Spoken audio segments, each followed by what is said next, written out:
Bureau technique provincial de la province Hermanas Mirabal. L'un des attributs les plus connus de notre province est la grande quantité de beauté naturelle qu'elle a. C'est pour ça que dans la province, il y a beaucoup de projets qui cherchent la protection de ces endroits. Certains d'entre eux sont la réserve scientifique La Salcedoa, le parc linéaire Juana Núñez et le reboisement des montagnes.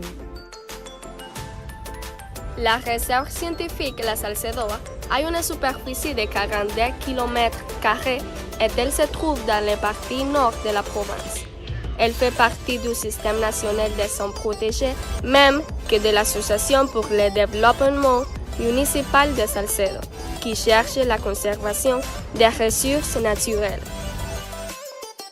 Une frange de 300 mètres est entourée pour tout son périmètre.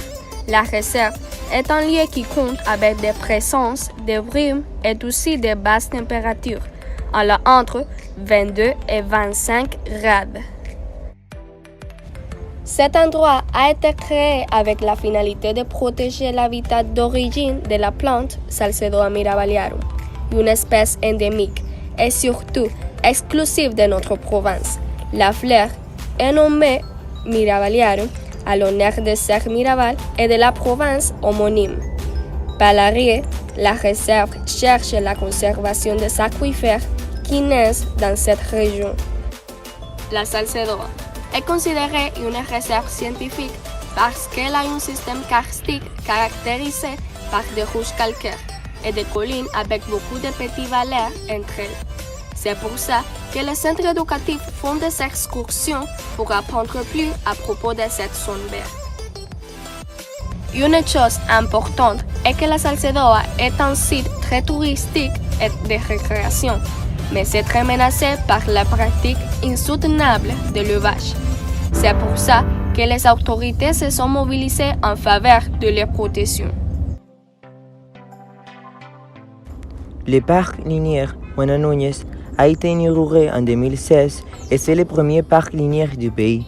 Le parc a une superficie de 3,300 km à peu près et comprend toutes les zones entourant la rivière Juana Núñez, le ruisseau Hayabo, le lac Clavijo, la forêt de la Femme, le Glen Bellaca et le vieux quartier El Matadero appelé Villaflor nos jours. Le conseil d'administration du parc est conformé par la mairie de Salcedo, la direction provinciale du ministère de l'Environnement et beaucoup d'autres organisations. Avant la création du parc, des campagnes d'assainissement avaient déjà été promues. Mais ce n'est que jusqu'en 2016 qu'on a finalement décidé de réaliser un macro-projet avec lequel beaucoup de lieux pollués de la ville soient entretenus simultanément. Les principaux bénéficiaires du parc sont les personnes proches des zones protégées. Mais la ville tout entière en profite beaucoup aussi, parce que ce type de projet est très attirant pour les touristes. On peut dire que le parc linéaire Juana Núñez est vraiment important parce que c'est une inspiration pour d'autres villes et c'est ainsi possible que d'autres projets similaires pourraient être réalisés et convertir des lieux pollués dans des espaces où les gens puissent se détendre et profiter de la nature. Un autre projet qui est très important est le reboisement des montagnes. Celui-ci est un projet qui cherche de planter des arbres dans les montagnes pour qu'ils aient plus de végétation et qu'ils soient plus verts. Cette activité est menée par le ministère de l'Environnement et des Ressources naturelles et c'est bénéfique tant pour l'environnement que pour les habitants. Parce qu'on va voir plus d'arbres, nous respirerons plus d'air pur et il y aura plus d'espace vert. La vision du projet est que le pays soit plus couvert d'arbres et ainsi récupérer des forêts qui ont disparu avec le temps.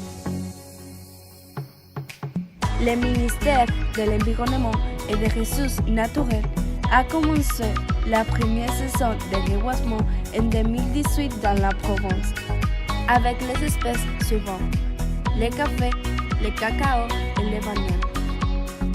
L'objectif principal de ce projet est de rendre les montagnes du pays en sécurité, de leur fournir de plus de couverture vertes Pendant qu'on développe l'agriculture dans la province et on crée de nouvelles sources d'emploi. La province Hermanas Mirabal est un endroit plein de développement et les autorités se soucient vraiment que l'environnement soit dans ces conditions optimales. Ce qui est très positif pour le pays et pour la planète entière. Parce que comme Jacques Girard dit, dans un environnement qui change, il n'y a pas plus de grand risque que de rester immobile.